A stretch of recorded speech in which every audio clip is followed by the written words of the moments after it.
एकदा एका भक्ताचे डोळे सुजून झाले लाल गोळे, रक्तबंबाळ दोन्ही बुबुळे, वैद्य न मिळे शिरडीत। भक्त बिचारे भाविक भोळे, बाबांसी दाखविते झाले डोळे, बिबे ठेचून करविले गोळे, सत्वर ते वेळे बाबांनी। कोणी घालील सुरम्याच्या काड्या, कोणी गायीच्या दुधाच्या घड्या, कोणी शीतळ कापुराच्या वड्या, देईल पुड्या अंजनाच्या। बाबांचा तो उपायची वेगळा, स्वहस्ते उचलिला एक एक गोळा, चिणूनी भरला एक एक डोळा, फडका वाटोळा वेष्टीला। उदयीक डोळ्यांची पट्टी सोडिली, वरी पाण्याची धार धरिली, सूज होती ती सर्व निवळली, बुबुळे जाहली निर्मळ।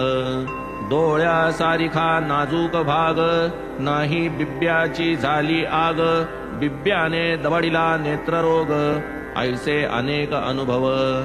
धोती पोती तया अवगत, नकळत एकांत स्थळी जात, स्नान करिता आतडी ओकीत, धुवून टाकीत वाळावया।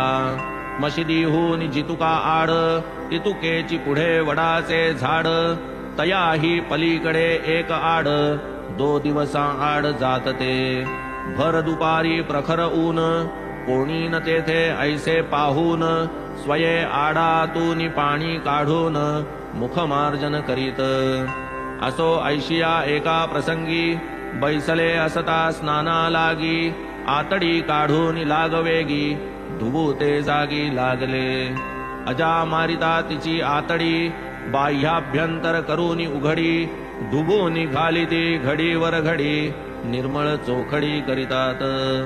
तै